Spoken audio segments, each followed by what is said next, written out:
सुनकर बुद्ध का रठपाल किया विचार है। ग्रस्त रहते में मुक्ति के नहीं आसार है। धम्म सुनकर बुद्ध का रठपाल किया विचार, ग्रस्त रहते जगत में मुक्ति के नहीं आसार है।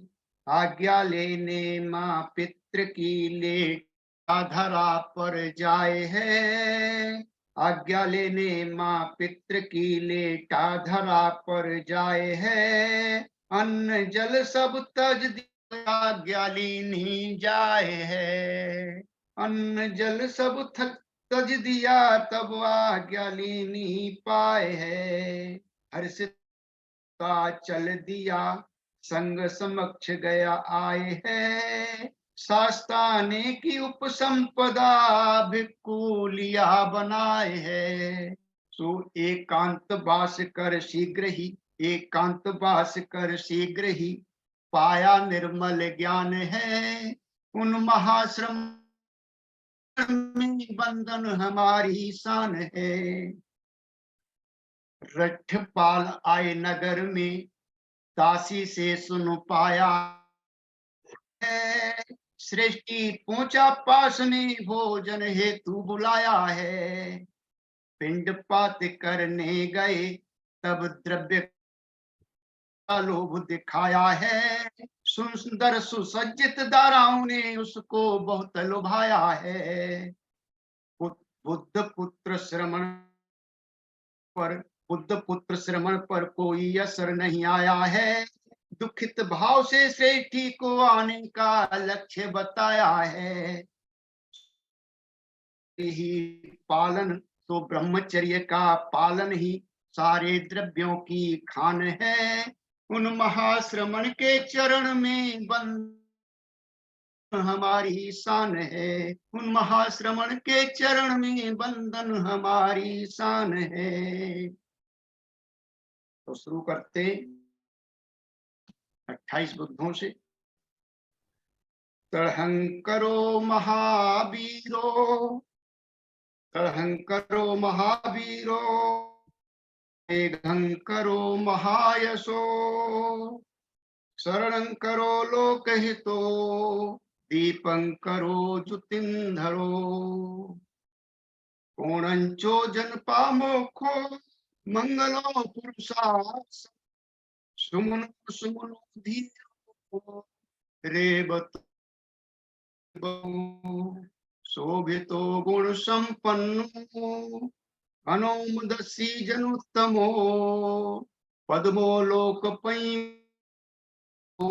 नारदो वर्षारथी, पद्मोत्तरो सप्तसारो, सुमेघो अग्गपुग्गलो, सुजातो सब लोकज्ञो, पियदसी नराशवो, अर्थदसी कारुणिको, अर्थदको धम्मदसी तपो तमोनुदो, सिद्धत्तो अस्मो लोके, तिस्सो भरत संबरो, तिस्सो भरत संबरो, हुस्सो भरत संबुद्धो, पियद विपस्सी च अनुपमो, सिखी सब हितो सत्था, वैशंभो सुखदायको, कुसंधो सत्यवाहो, गुणागम हो, कश्यपो श्री संपन्नो, गौतमो सत्य पुंजवो, गौतमो सत्य पुंगवो, ते संग सच्चेन शीलेन, खन्ति में तबलेन च, ते पत्वं अनुरक्षन्तु आरु सुखेन च, ते आरोग्येन सुखेन च। तो भाई और बहनों, बहुत पुण्य है कि हम लगातार आपसे मुखातिब हैं, आपके सामने हैं। पिछले हफ्ते में आपको कुछ बातें बताई थी आर्य परेशन सूत्र से जब सिद्धार्थ गौतम से बुद्ध बने थे, क्या कर रहे थे, जिस चीज के लिए हम हिचकते हैं, जिस चीज के लिए हम आगे नहीं आना चाहते, हमें जो है परिवर्तन करना है, बार बार कहते हैं परिवर्तन करना है, लेकिन परिवर्तन को हम स्वीकार नहीं करते और हम अपनी आध्यात्मिक विकास की ओर नहीं बढ़ पाते। तो वही था, बुद्ध कहते हैं जब मैं बोधिसत्व था तब मैं जाति धर्मा था, और जाति धर्मा होते हुए मैं जाति धर्मा पदार्थों की खोज कर रहा था, जो कुछ उस समय बताए गए थे, लेकिन ऐसा नहीं हुआ, मुझे कुछ नहीं मिला। तब मैं तरुण था, जवान था, मेरे बाल अत्यंत काले थे, घुंघराले थे, बहुत सुंदर था, युवा था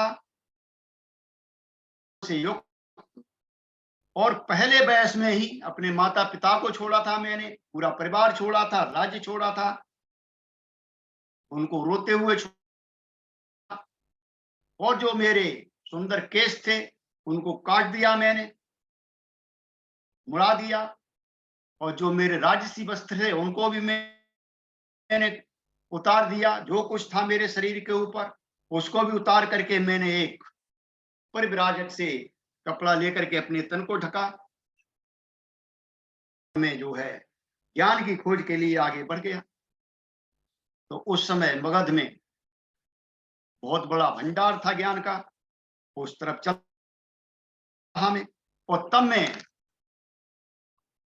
उस समय के प्रसिद्ध आलार कलाम के पास गया, और आलार कलाम के पास जा करके मैंने उनसे प्रार्थना की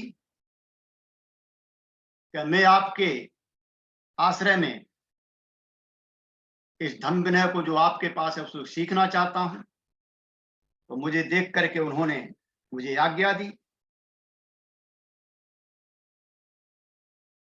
आज्ञा दे करके जो कुछ उनके पास था, जो कुछ उन्होंने बताया, मैंने तुरंत शीघ्र ही उसको आत्मसात कर लिया, अच्छी तरह से उसको समझ लिया, और जब लेने लगा तो फिर एक दिन मैंने पूछ लिया कि ऐसे ऐसे बात है, जो कुछ आप कर रहे हैं बस इतना ही है, इससे कुछ आगे?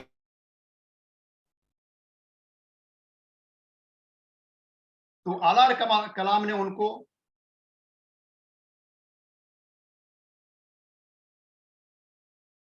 अकिंचन्यायतन का उन्होंने जो है ज्ञान दिया, वो बतलाया। उसको भी शीघ्र जो है सिद्धार्थ गौतम ने आत्मसात, और फिर उनके पास पहुंचे तो वो प्रयास करते रहे,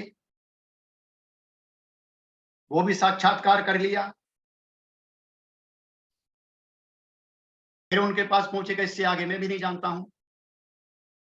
तो फिर उन्होंने कहा कि भाई इससे तो कोई फायदा नहीं हुआ मेरे को, ये जो कमाल कलाम ने मुझे शिष्य के समान पद के लिए मेरे को कहा कि आप और हम इस संघ को भोगेंगे, इसको चलाएंगे, आप यहीं पर रुकिए। बहुत सम्मानित किया, लेकिन मुझे ऐसा लगा कि ना तो ये धर्म है, ये धर्म जो बताया है अभी तक, ना तो निर्वेद के लिए है, उदासीनता के लिए है, ना ही ये विराग के लिए है,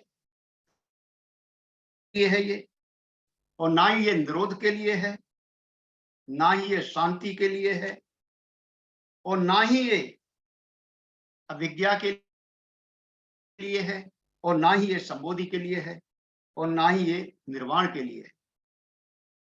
यह मात्र दिव्य स्थान में उत्पन्न होने के लिए बताया है आलार कलाम ने, ये सिर्फ दिव्य स्थान में उत्पन्न होने के लिए है, और वो मेरा लक्ष्य है नहीं। सिद्धार्थ गौतम का लक्ष्य वो नहीं था, चोर था। उन्होंने उसी समय आलार कलाम का आश्रम छोड़ दिया। और आगे चलते चले गए मगध में, तो उनको जो आगे चल के रामपुत्र, उद्दत रामपुत्र का आश्रम मिला, और वहां पर भी उन्होंने वही जो अलार कलाम से कहा था उसी तरह से उनसे भी कहा, और वहां जो कुछ बताया उन्होंने शीघ्र ही उन्होंने आत्मसात किया। आत्मसात करने के बाद फिर उनसे वही सवाल किया ऐसा है, तो उन्होंने नैव संज्ञान आयतन का विषय बताया, ज्ञान बताया। तब वहां बुद्ध कह रहे हैं भिक्षुओं को, तब मैंने सोचा कि उद्दत रामपुत्र में ही श्रद्धा नहीं है, भी श्रद्धा है, भले ही वो सूक्ष्म है, भले ही थोड़ी है, लेकिन मेरे अंदर भी श्रद्धा है। मैं इसका विकास क्यों नहीं करूं? मेरे अंदर भी वीर है, उनके अंदर ही वीर नहीं है, मेरे अंदर भी वीर है, उत्साह है, मैं उसका विकास क्यों नहीं करूं? मेरे अंदर भी स्मृति है, भले थोड़ी है, उसका विकास मैं क्यों नहीं करूं? मेरे अंदर भी समाधि है, उसका विकास क्यों नहीं करूं? और मेरे अंदर, तो उसका विकास क्यों नहीं करूंगे? इंडिपेंडेंट हो गए क्यों नहीं करूं? क्यों मैं आश्रय में रहूं? तो ये भाई और बहनों, ये पांचों धर्मेंद्रियां हैं, धर्म की इंद्रियां हैं। आपको बताया गया था, पहले भी बताया गया है कई बार, हमारे आदरणीय धर्मचारी नागरत्न जी बहुत अच्छी तरह से बताते हैं इन चीजों को। तो पहले ही बताया गया है कि हमारे पास 5 कर्मेंद्रियां, 5 ज्ञानेंद्रियां, ये हमें जो प्रकृति से मिली, ये सारी प्रकृति से मिली हुई, लेकिन जो धर्मेंद्रियां हैं इनका हमको विकास करना पड़ता है, इनका विकास करना पड़ता है। तो यहाँ पर भगवान बुद्ध जो भिक्षुओं से कह रहे हैं कि इनका विकास करना ही आपका जो है आध्यात्मिक जीवन की सीढ़ी है। जब तक इनका विकास नहीं करोगे तब तक आप आगे नहीं बढ़ पाओगे। तो आध्यात्मिक अगर जीवन आपको आगे बढ़ाना है तो आपको इन इंद्रियों का विकास करना ही पड़ेगा। तो पहली इंद्री श्रद्धा, ऊर्ध्वाकार चक्राकार मार्ग के अंदर दूसरी सीढ़ी है ये, धर्मेंद्रियों में पहली है, बल के अंदर भी पहली है, और अगर अष्टांगिक मार्ग में देखते हैं संकल्प के अंदर आती है। श्रद्धा यहां पर क्या है कि यहां से हम जो है अपने आध्यात्मिक जीवन की शुरुआत कर सकते हैं। अगर हमारे भले थोड़ी हो, उसको हम विकसित करते चले जाएंगे आगे के लिए। श्रद्धा भले ही हल्की हो, थोड़ी हो हमारे अंदर, लेकिन उसको विकसित करेंगे, और विकसित करने के लिए हमारे कुछ आता है। इस संघ के समीप रहेंगे तो बहुत कुछ बताया जाता है, क्योंकि अगर आपको वास्तव में आध्यात्मिक जीवन का शुरुआत करनी है, आध्यात्मिक जीवन को जीना है, आध्यात्मिक जीवन को अच्छी तरह से पकड़ना है, समझना है आगे, तो आपको श्रद्धा विकसित करनी ही पड़ेगी। ये धर्मेंद्रियां पांचों ही विकसित करनी पड़ेगी। तो ये आपको जो है इस संघ के अंदर, त्रिरत्न बौद्ध महासंघ के अंदर ही हम जो है इसको देख सकते। तो श्रद्धा कब उत्पन्न होती है? बहुत अच्छा सवाल है और पूछना चाहिए। तो यहाँ कबीर साहब का बड़ा अच्छा दोहा मिलता है हमको बहुत अच्छी तरह से, कि दुख में सुमिरन सब करें, सुख में करे न कोई। दुख में सुमिरन सब करें, सुख में करे न कोई। जो सुख में सुमिरन करे तो दुख काय को होय। इतनी अच्छी बात कबीर साहब ने कही है। तो हम कहां पड़े हुए हैं? तो पिछली बार मैंने आपको बताया था कि हमारा अस्तित्व क्या संस्कारित है, और संस्कारित अस्तित्व कहां रहता है? वो भव चक्र के अंदर फंसा रहता है, और भव चक्र में हम फंसे हुए हैं सभी। कोई ये कहे कि हम नहीं है, ऐसा नहीं। कहीं ना कहीं हम भव चक्र में अटके हुए हैं, कोई कहीं पर अटका हुआ है, अटके हुए भव चक्र में। और भव चक्र में से निकलने का रास्ता एकमात्र छोटा सा है, चूंकि हमने जन्म तो ले लिया, जन्म ले लिया, सब कुछ आ गया, तो हमें एक ही रास्ता मिलता है, क्योंकि वेदना तक तो हम जाएंगे जाएंगे। हमारा नाम रूप आ गया, नाम रूप के साथ सटायतन आ गया, सटायतन आ गया है तो आपका स्पर्श भी होगा, और स्पर्श स्पर्श होगा तो उसकी अनुभूति होनी होनी, इसे आप रोक नहीं सकते। लेकिन इसके आगे का जो रास्ता है, वेदना से तृष्णा रास्ता है, यहाँ पर हम काम कर सकते हैं। अगर यहाँ पर हमने काम कर लिया तो क्या होगा, क्या यहाँ पर हमारी दो तरह की वेदना, तीन तरह की वेदना होती है, लेकिन हम यहाँ पर दो तरह की चर्चा करेंगे। तरह की वेदना होती है, एक होती है सुखद वेदना और एक होती है दुखद वेदना। सुखद वेदना होती है तो हम उसमें इंटरेस्ट लेते हैं, उसमें आनंद लेते हैं, और जब आनंद लेने लगते हैं तो क्या करते हैं, यहाँ से उठ के हम सर्वलोक में चले जाते हैं। कहाँ चले जाते हैं, तीसरे चक्र में हम पहुंच जाते हैं, भव चक्र के तीसरे गोले में चले जाते हैं, स्वर्ग लोक के उसमें हम पहुंच जाते हैं। स्वर्ग लोक जो बनाया हुआ है तीसरे चक्र में, वहां पर फंस जाते जाके, क्योंकि हम उसका आनंद लेने लगते हैं। और अगर दुखद वेदना होती है, यहाँ पर हमारे अंदर द्वेष पैदा हो गया दुखद वेदना के साथ में, तब भी हम भव चक्र में फंस जाएंगे। कहां जाके फंसेंगे, असुर लोक में फंस जाएंगे जाकर के, क्योंकि द्वेष का असुर से ज्यादा संबंध है। वहां हर समय गुस्सा बना रहता है, तो हम कहां फंस गए, फिर तीसरे चक्र में फंस गए जाके। लेकिन यहीं पर अगर हमने दुखद वेदना के ऊपर काम कर लिया, इसको द्वेष में परिवर्तित नहीं होने दिया, तो यहां से हम कहां चले जाएंगे, दुख से श्रद्धा पैदा होती है। वही कबीर साहब कह रहे हैं कि दुख में सुमिरन सब करे। कब भागते हैं, जब हम दुखी होते हैं तब अपने आश्रय की तरफ भागते हैं, तब हम जो है अपने जो है आचार्यों की तरफ भागते हैं, जहां हमको छाया मिलेगी, जहां हमको शांति मिलेगी, जहां हमको कुछ हल मिलेगा, उधर हम भागते।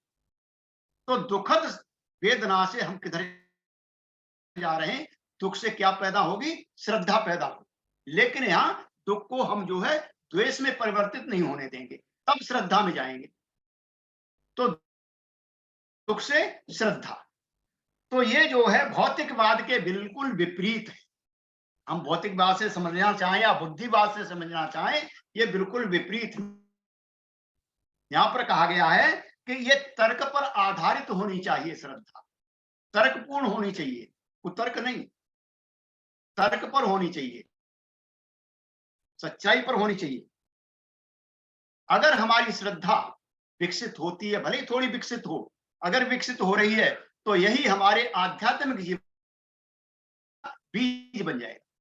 यही श्रद्धा जो है आगे चल के फलेगी फूलेगी, यही विकसित होगी, और यही हमको आध्यात्मिक जीवन के सफर में जो हमारा साथ दे, जो आध्यात्मिक श्रद्धा, आध्यात्मिक जीवन का ये जो है बीज है, नीम है, नीम बन जाएगी ये श्रद्धा हमारी। और जितनी हमारी श्रद्धा प्रगाढ़ होती जाएगी, उतने हम जो है आध्यात्मिक जीवन के अंदर प्रवेश करते हुए चले जाएंगे। दूसरा क्या है कि ये श्रद्धा धन भी है, श्रद्धा को धन भी कहा गया है। जिस प्रकार से आप जो है पार करने के लिए आपको धन चाहिए, नाव बनाओगे या नाविक को लोगे या नाव किराए पर लोगे तो उसको धन देना पड़ेगा। इसी प्रकार से भव चक्र रूपी समुद्र को पार करने के आपको श्रद्धा रूपी धन की जरूरत है। इसको आपको इकट्ठा करना है, इसको आपको विकसित करना है। तो श्रद्धा को आप विकसित करेंगे तो ये जो है हमें क्या करेगा, उस भव चक्र में से निकाल के हमें किधर ले जाएगा, ऊपर प्रमोद की तरफ ले जाएगा, प्रीति की तरफ ले जाएगा, प्रसिद्धि की तरफ ले जाएगा, और आगे बढ़ता हुआ चला जाएगा, या सब छह ज्ञान तक चला जाएगा। लेकिन इसके लिए हमें पूरी तरह से संकल्पित होना पड़ेगा। हमें श्रद्धा कहाँ ले जाएगी, प्रज्ञा की ओर ले जाएगी। और जब प्रज्ञा हमारी प्रज्ञा है आसव छह ज्ञान, प्रज्ञा क्या है, आसव छह ज्ञान। प्रज्ञा क्या है, यथाभूत ज्ञान दर्शन, सातवीं सीढ़ी, ऊर्ध्वा की सातवीं सीढ़ी यथाभूत ज्ञान दर्शन। प्रज्ञा क्या है, यथाभूत ज्ञान दर्शन। और यहां से ऊपर लेके सारी प्रज्ञा प्रज्ञा चलती है। तो हमें जो है प्रज्ञा की ओर हम जा सकते हैं, अपनी श्रद्धा को मजबूत करते हुए हम जो है श्रद्धा प्रज्ञा की ओर जा सकते हैं। और इस श्रद्धा के बिना हमारा जो आध्यात्मिक जीवन संभव नहीं। अगर हम आध्यात्मिक जीवन जीना चाहते हैं तो हमें अपनी श्रद्धा को विकसित करना ही पड़ेगा। और ये क्या होनी चाहिए, ये अनुभव पर आधारित होनी चाहिए। सिर्फ ये नहीं कि मैं बात कर रहा हूं, अनुभव पर आधारित होनी चाहिए। और क्या है, ये बुद्धिमत्ता पर आधारित होनी चाहिए। तो आचार्य असंग ने 3 प्रकार की ये बताई है। बौद्धिक श्रद्धा, इसको बोला जाता है जो सत्य है उस पर विश्वास होना, जो सत्य है उस पर विश्वास होना। तो सत्य क्या है इस जगत में? बुद्ध, धम्म और संघ, तीनों सत्य। और हमें बुद्ध, धम्म और संघ के ऊपर श्रद्धा होनी चाहिए, पूरी तरह से श्रद्धा होनी चाहिए। बुद्ध हमारे श्रद्धा के विषय हो सकते हैं। बुद्ध के बारे में जानकारी श्रद्धा कहलाएगी। बुद्ध के ऊपर चिंतन मनन श्रद्धा कहलाएगा। धम्म के ऊपर चिंतन मनन श्रद्धा कहलाएगा। बुद्धत्व प्राप्ति का रास्ता यानी धम्म का मार्ग जो है, ये श्रद्धा के द्वारा ही हमको मिलेगा, उसमें हमारी श्रद्धा होनी चाहिए। और जो संघ है हमारा, जो संघ है, इसमें भी हमको पूरी श्रद्धा। कोई कुछ भी करता रहे, कोई कुछ भी कहता रहे, लेकिन मेरा आध्यात्मिक विकास कहाँ हो सकता है? ये संघ, त्रिरत्न बौद्ध संघ ही संघ है जहां पर मैं अपना आध्यात्मिक विकास कर सकता हूं। ये जो है मेरी प्रतिज्ञा है, उसको मैं जो है अपने में समाहित करूंगा, मैं उसका अनुभव करूंगा। इसी के अलावा मेरा और कोई रास्ता नहीं है। जब हम कहते नहीं बुद्धं शरणं गच्छामि, धम्मं शरणं गच्छामि, संघं शरणं गच्छामि, तो यही चक्कर है कि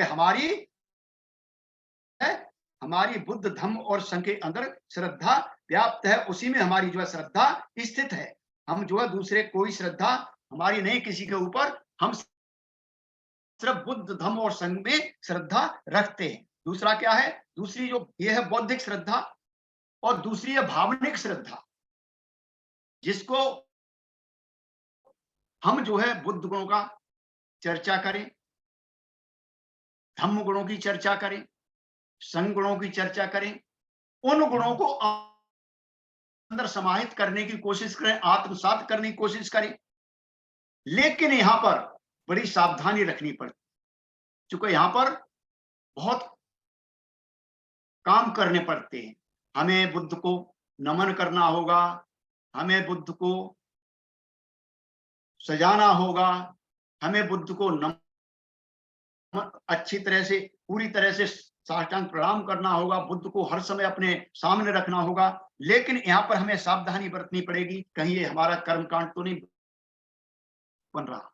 कई बार मेरे से बातें होती है तो कई हमारे साथी कहते हैं कि हम 3 बार वंदना करते हैं, कि हम 4 बार वंदना करते हैं, हम सुबह शाम वंदना करते हैं, हम इतना ध्यान करते हैं, हम उतना ध्यान करते हैं। लेकिन कहीं ऐसा तो नहीं कि ये कहीं कर्मकांड बन जाए, अंधश्रद्धा न बन जाए। अगर हम इसी तरह से लगे रहे, उस पर चिंतन मनन नहीं किया, तो हम अंधश्रद्धा में जा सकते हैं। यहाँ पर हमें बहुत कुछ काम करना पड़ेगा। और तीसरा जो श्रद्धा होती है वो अभिलाषा या उत्कट इच्छा, यानी बुद्ध, धम्म और संघ के गुणों का अपने अंदर विकसित करना, अपने अंदर जो है पूरी तरह से विकसित करना। तो हम यहाँ पर बहुत सारी कथाएं आती हैं भगवान बुद्ध के उसमें, तो ये जो है हमें उन कथाओं से देखना पड़ता है। अनाथ पिंडक की कैसी श्रद्धा थी, आज मैं रट्टपाल का आपको बताया कैसी श्रद्धा थी, कैसे कैसे छोड़ के चले गए, यश पहुंच गया उनके उसमें। और श्रद्धा देखिए आप, जहां श्रद्धा होगा कुछ भी नहीं होगा, तो हमें भी उसमें श्रद्धा रखने है ये। तो इसका श्रद्धा से हम क्या करते हैं कि हम जो है आगे आगे जाते हैं, हम जो है पीछे नहीं जाते। हमको आगे आगे ले आती है और कहां तक पहुंचा देती है? हमको निर्वाण तक पहुंचा देती है।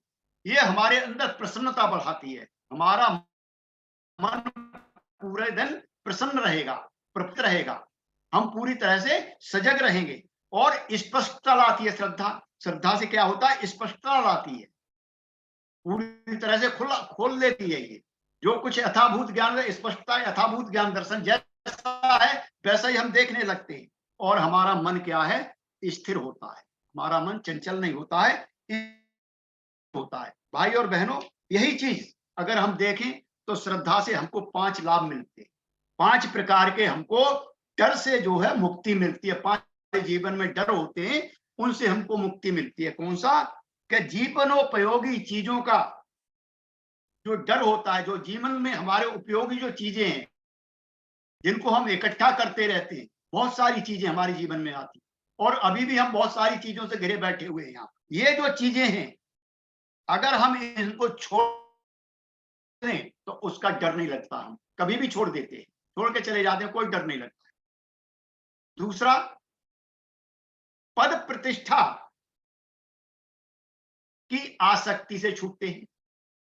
यहाँ क्या है? यहाँ कोई पद नहीं है। हमारे उत्तर भारत में बहुत सारे लोग आते हैं और जब सुनते हैं कि ये संघ कैसा है, प्रधान कौन है इसका, जब हम कहते नहीं भैया इसका प्रधान कोई नहीं है, आप चलेंगे, आप अपने लिए चलेंगे, आप आपसे ये संघ चलने लगेगा, ऐसा कैसे संघ हो सकता है? तो बहुत लोग जो है वापस चले जाते हैं, पद और प्रतिष्ठा उनको नहीं मिलती है, इसलिए जो है संघ में आने की हिम्मत नहीं कर, पद और वो चाहिए। तो इसका हमें जो है आसक्ति से छूट जाते हैं। हमें कोई आसक्ति नहीं है किसी को भी। आप किसी भी धर्मचारी से बात कर लीजिए, कोई भी किसी भी प्रकार की पद की लोलुपता किसी भी धर्मचारी के अंदर नहीं है। और यहाँ तक कि हमारे जो अग्रणी धर्मित्र चल रहे हैं, वो भी अपने को इससे अलग करते जा रहे हैं। कोई भी उन्हें प्रतिष्ठा नहीं चाहिए। तीसरा, मृत्यु के डर से मुक्त हो। बहुत कड़ा डर है ये, हर व्यक्ति को लगा रहता है कि कब मौत आ जाए, कैसे मर जाऊंगा, कैसे आ जाएगा, क्या होगा क्या नहीं होगा। तो उसका डर हमको नहीं रहे। ये रास्ता ऐसा है। और चौथा क्या है? क्या पुनर्भव का डर नहीं रहता है। होगा तो ठीक है, नहीं होगा तो ठीक है, उसका हमें हमारे मन के अंदर विचार ही नहीं आता। और पांचवा क्या है कि भाई जो सुनने वाले हैं, मुझे सुनने वालों पर मेरा प्रभाव होना चाहिए, मेरा प्रभाव होना चाहिए। ऐसे डर से हम जो है मुक्त हो जाते। हमें जो बोलना है बोल रहे हैं, कोई सुन रहा है तो ठीक है, कोई नहीं सुन रहा है तब भी ठीक है। जो सुन रहा है उसका भी भला, जो ना सुन रहा है उसका भी भला, दोनों का ही भला है। यहाँ पर हमें जो बात कहनी कह रहे हैं, लेकिन इसका डर नहीं है कि हम जो है श्रोता पर क्या प्रभाव पड़ रहा है, इसका कोई डर नहीं है। हमें जो कहना है कह रहे हैं, खुले मन से कह रहे हैं। तो ये 5 प्रकार के जो डर हैं हमारे मन में सताते रहते हैं, कैसे बोलूंगा, कहाँ मेरा जन्म होगा जाके, पता नहीं कैसा आगे का भविष्य क्या होगा, या मेरी मृत्यु कैसे होगी, कोई किस तरह से मैं ये करूंगा, मेरा पद चला जाएगा, मेरी प्रतिष्ठा होनी चाहिए, मेरे को मालाएं मिलनी चाहिए, इन चीजों हो जाते हैं। और यहाँ तक कि हमारा जो रोजाना के रोजमर्रा के जीवन में जो चीजें उपयोग होती हैं, उनसे भी हम चुपके नहीं रहे।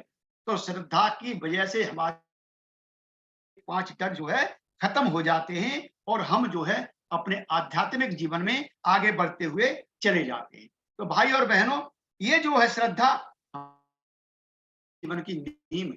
इसलिए श्रद्धा को हमें पूरी तरह से पकाना चाहिए, पूरी तरह से इसको अपने मन के अंदर स्थिर करना चाहिए, अगर हमको जो है अपना आध्यात्मिक जीवन जीना है। तो बहुत बहुत धन्यवाद आपका।